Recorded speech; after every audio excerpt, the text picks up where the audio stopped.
graduated from high school, his mom, Catherine, bought him a $26,000 car. Then she posted this selfie of the two of them together. She couldn't be prouder of her son, she told the world. This would be the last photo Catherine took before Collin would stab her in the neck. He threatened multiple times and said this to numerous people that he was going to kill her, just like he killed his father. While Catherine was still bleeding to death and desperate paramedics were trying to save her life, Collin told an officer, "I know my rights, I want an attorney." And when they took Collin to the station, they found he had killed his father too, just 1 year before, but his self-defense claim set him free without any consequences. This time, it would be different. This is the shocking and ongoing story of Collin Griffiths. On September 8th, 2024, the small community of Auburndale, Florida was shocked by a disturbing headline. A 17-year-old boy who had just graduated from high school had stabbed his 39-year-old mother to death. Many people just kept repeating the same words. "I don't get it, he was just a kid." But Sheriff Grady Judd put it simply. When you look at this, you see a kid. When I look at him, I see a psychopath. People can give in to their worst impulses even as children. And the bright student who was going to college early and made his teachers proud was not who he said he was. Collin Griffith. After unaliving his mother, detectives found out Collin had also taken his father's life just 1 year before. Somehow his self-defense claim stood up and he was released on bail, while his mother paid $50,000 for it. He's dangerous. He showed zero remorse. Zero remorse. Yeah, about that. It all started on a quiet Sunday evening when Collin called 911, claiming his mother had fallen on a knife during an argument. He said he and his mother had a very long fight, and she fell on a knife and killed herself. And she's bleeding from the neck. He didn't say she killed herself, said he's bleeding from the neck. That scenario was already not very plausible. The chances of falling neck first into a knife pointing up are not that high. But then there was also Collin's calm demeanor. He was watching his mother bleed to death while on the phone with the 911 operator, and he sounded as though he was describing the weather. When the police arrived at the scene, they found Collin waiting outside covered in blood, but showing no signs of distress or concern for his mother's well-being. He met the deputies outside and he was calm, cool, collected, not upset, and he had blood on him. What we found inside was this knife. Inside the house, they discovered Catherine's lifeless body with a severe knife wound to her neck. The knife, described by Sheriff Grady Judd as 12 inches long with an 8-inch blade, had been pushed through Catherine's neck with such force that it nearly emerged from the other side. The next morning at the medical examiner's office and the autopsy, the medical examiner said it is not reasonable or plausible that she died the way that he said she did.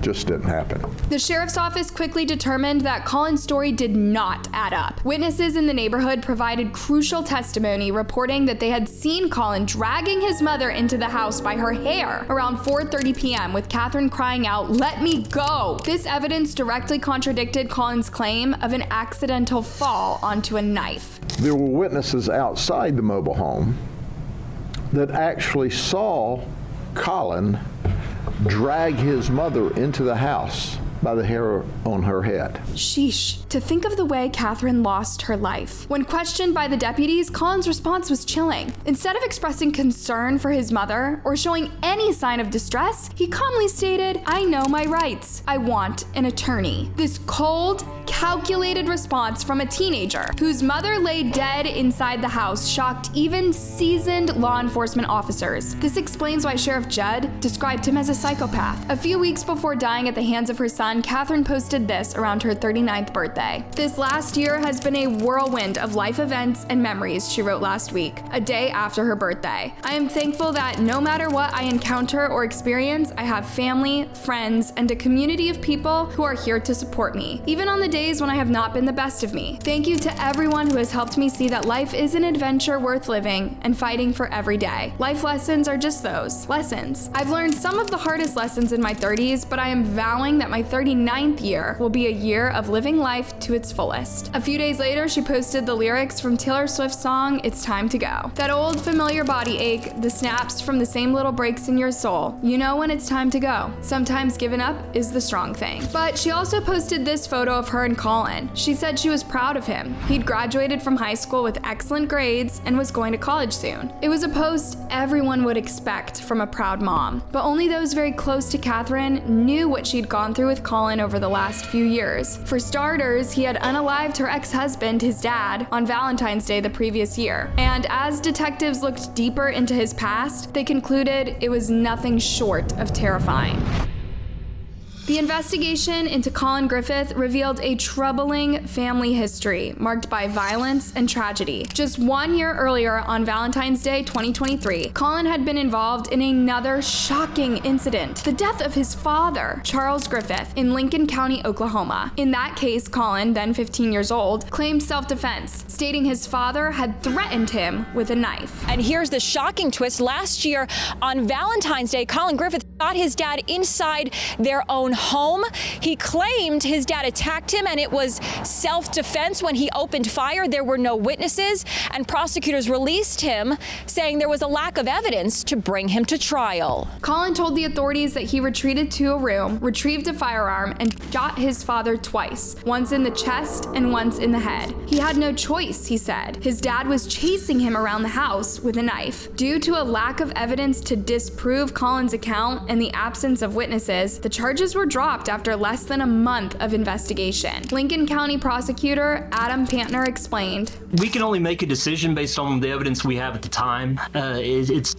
It's impossible to sit back and predict somebody's future behaviors." The lesson Collin learned here is simple. He could do anything he wanted with zero consequences. Following his father's death, Collin moved to Florida to live with his mother in March 2023. Catherine, despite the tragedy, appeared to be a loving and supportive parent. She frequently posted on social media about her son's accomplishments, proudly sharing his early college acceptance and even buying him a $26,000 car as a graduation gift. The pair went on expensive vacations together, including a trip to Australia. You're driving this better than you drive your own car. However, under the surface of these happy moments lay a troubling history of violence and mental health concerns. In the months leading up to Catherine's murder, there were several red flags that, in hindsight, paint a picture of a deeply troubled person. In September 2023, just 6 months after moving to Florida, Collin was involuntarily committed for mental health evaluation under Florida's Baker Act. During this hospitalization, he made explicit threats to kill his mother, telling staff, "I've done it before to my dad. I know I can do it again." Despite these alarming statements, Collin was released after 72 hours. The relationship between Collin and Catherine continued to deteriorate. In November 2023, Collin was arrested for DV after pushing his mother to the ground and stomping on her during an argument over video game privileges. Yeah, Catherine just wanted him to spend less time in front of a computer screen. Even then, Collin claimed self-defense, a pattern that would repeat itself in his interactions with law enforcement. Catherine, however, continued to support her son, bailing him out of jail and allowing him to return home. In February 2024, Collin ran away to his grandmother's house following another argument with his mother. When authorities located him, he threatened again to kill Catherine, stating he would use any force necessary to avoid going home, including killing my mother. He threatened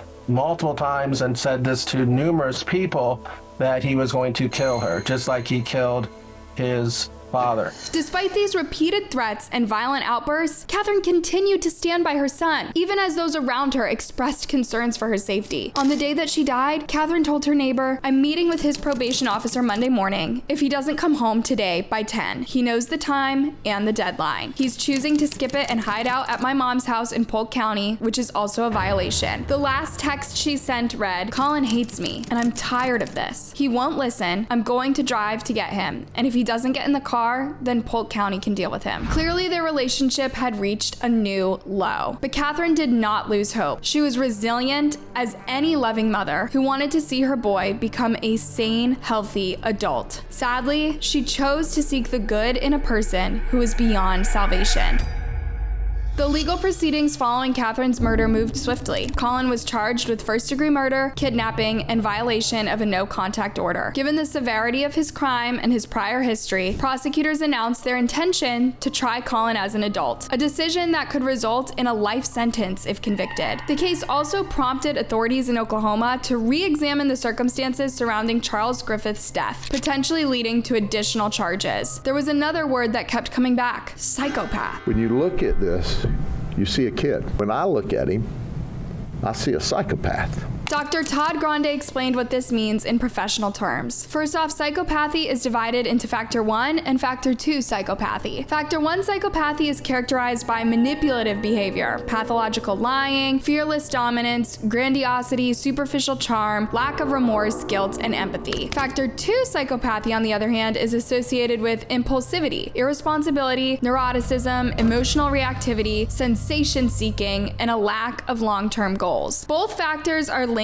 to criminal behavior, but in different ways. Factor 1 is typically associated with fewer but more serious crimes, while Factor 2 is linked to numerous but less serious offenses. Collin's behavior seemed to align with several characteristics of both Factor 1 and Factor 2 psychopathy. The calm, calculated manner in which he interacted with law enforcement after both his father and mother's deaths suggests the emotional detachment and lack of remorse associated with Factor 1. His history of impulsive violence and repeated conflicts with his mother, on the other hand, align more closely with Factor 2 traits. Indeed, he wasn't calm when he slammed his mother to the ground for being denied video game time. Collin might undergo psychiatric evaluations for his trial. However, a formal diagnosis of antisocial personality disorder, which is what a clinician would look for when testing psychopathy, can only be made after his 18th birthday. Dr. Grande emphasized that the single strongest predictor of antisocial personality disorder is chronic childhood aggression. A chronically aggressive child is 27 times more likely to develop ASPD than one who is not. This statistic is super relevant in Collin's case, given his history of violent behavior towards both his father and mother. In fact, even his grandmother had told an officer she didn't feel safe with Collin around. That was 2 days before he unalived his father. But before any diagnosis happens, people are left wondering if there is another motive behind Collin offing his parents. Some experts believe that Catherine's desire to protect and support her son may have clouded her judgment about the potential danger he posed. Collin was described as potentially self-centered, impulsive, irresponsible, aggressive, sadistic, hedonistic, arrogant, calculating, cold, callous, erratic, manipulative, deceptive, and possessing superficial charm. In other words, his actions were driven by a desire to get everything he wanted, regardless of the consequences or who stood in his way. To him, his parents were hurdles, not people. But there is another aspect that will most likely be discussed in court. Just a few years before the tragic incidents, Collin witnessed a bitter custody battle between his parents, Charles and Catherine. His parents got a divorce in 2020, but neither was willing to part ways with their sons, Collin and Christopher. In August 2022, Catherine went to court seeking the sole custody of Collin, then 15 years old. Her petition painted a troubling picture of Charles's behavior and its impact on Collin. Catherine alleged that Charles had denied her any contact with Collin since December 31st, 2019, when Collin had desperately begged his mother to come and get him. She further claimed that Charles was engaging in a campaign of parental alienation, refusing to let Collin leave the house, even to attend school, and constantly speaking negatively about Catherine to both Collin and his older brother, Christopher. This toxic family environment likely played a significant role in Collin's mental decline. Catherine asserted that Charles was actively trying to turn Collin against her, scouring her social media posts for anything that could be used to paint her in a negative light to their son. She also revealed that Collin had come out as gay to his father, which allegedly resulted in further restrictions on his freedom. The emotional toll of being caught between warring parents, coupled with the alleged rejection of his